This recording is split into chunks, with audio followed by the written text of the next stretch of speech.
be talking to all the political parties, even those that are outside of the GNU. Joining me now is the Chief Whip of the ACDP, Mr. Steve Swart. Thank you so much for making time. Firstly, as the ACDP, what's your expectation from this mini budget? Well, we've got high expectations, and we know the minister is faced with severe fiscal and financial constraints, given February's budget. However, things have changed dramatically since then. We now have a government of national unity with new ministers, with new initiatives, and we are really trusting that this will herald a new dawn for South Africa when it comes to our fiscal space, when it comes to the public finances. We must stabilize our public finances, but the only way of doing that is to stimulate economic growth. What we are seeing that are green shoots is the fact that thankfully we haven't had load shedding for more than 200 days.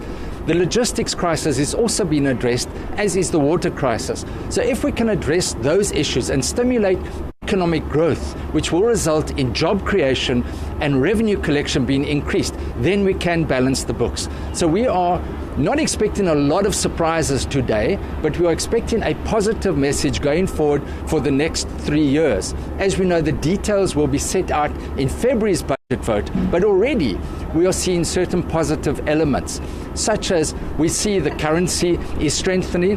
We saw the Johannesburg Stock Exchange reaching record levels on Monday. That shows a positive investor sentiment towards South Africa. We also see interest rates have dropped, the inflation rate has dropped, so there are very positive developments. And of course, the minister will also be pleased that some of the revenue from those people that have dipped into their retirement savings will also increase revenue collection. From the ACDP's perspective, as we've always said, there's a lot of tax that can be collected. There's almost 300 billion rand. If we collect that additional 10% of that, that's an additional 30 billion rand that can go towards balancing the books, as you indicated. And of course, previous ministers have thanked the ACDP for our emphasis on saying give the law enforcement agencies more money, firstly to fight crime, but secondly to collect those tens of billions of rands that were stolen through state capture and corruption. We need additional funding in the medium term for your SIU, for your asset forfeiture unit, for the MPA to fight crime and corruption, fight extortion, but also collect those tens of billions of rands that have been stolen and are sitting in overseas bank accounts. If we so you'd expect him to give additional allocations towards SABC, because we've got a growing crime problem. Recently, we've seen some mass shootings, and just my colleague just a short while ago reporting about 5 kids, teens that were raped, and a traditional healer that was also murdered. Do you expect him to make announcements of additional allocations? Absolutely, for the medium term. That is normally what the policy sets out, and the details are given then in February for the specific budget year. But it is critical. It is the central role of government to protect its citizens.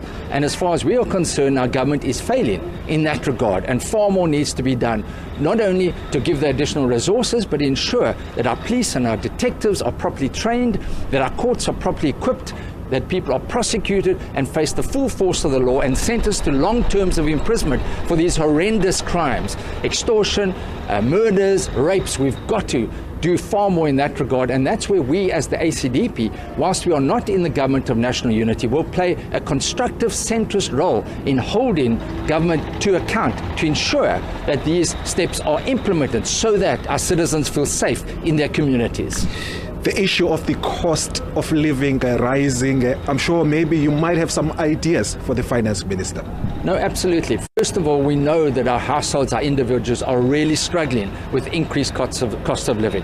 What we've said in the past is let's relook at the fuel cost, the whole taxation in the fuel. And yes, we are grateful that the fuel price has reduced slightly due to the improvement in our currency, but there's far more that can be done to relieve our households, and particularly because when your fuel price is high with all the taxes, then it translates into additional costs of transport and food. That must be addressed. Secondly, of course, we would like to see the Reserve Bank drop the interest rate, the repo rate, far quicker, because that then relieves pressure on those households that have mortgage bonds, that have car loans, and that is very important as well. That will help to relieve pressure. And then, of course, we've got the social relief of distress grant that has been extended, and we believe that is an important aspect because that does relieve poverty in a little degree.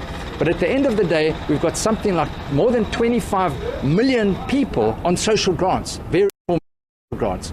That is necessary in the short term, but in the long term, we've got to stimulate economic growth so that we can have job creation, because so that those people can be employed and maintain themselves, as opposed to relying on the state as a short-term solution. Let you go, Steve. You must be pleased with the progress made in relation to the grey listing. Yes, indeed, and we were deeply concerned why we were grey listed in the first place. However, we see progress in that regard. We see various laws that have been changed to address the shortcomings that were highlighted. And of course, we are starting to see more prosecutions on money launderings and corruption, and that is another requirement. So we are hopeful that we'll be removed from that grey list in the short term, because that will translate into strengthening our financial systems and our financial institutions. So we are looking for a positive message today from the Minister in the medium term that will, because we believe our nation needs hope at this stage, but we also need action to improve the situation for the people on the ground. Thank you so much. Steve Swart is the Chief Whip of the African Christian Democratic Party, of course giving us unpacking what they expect from the Finance Minister Enoch Godongwana when he delivers his medium-term budget policy statement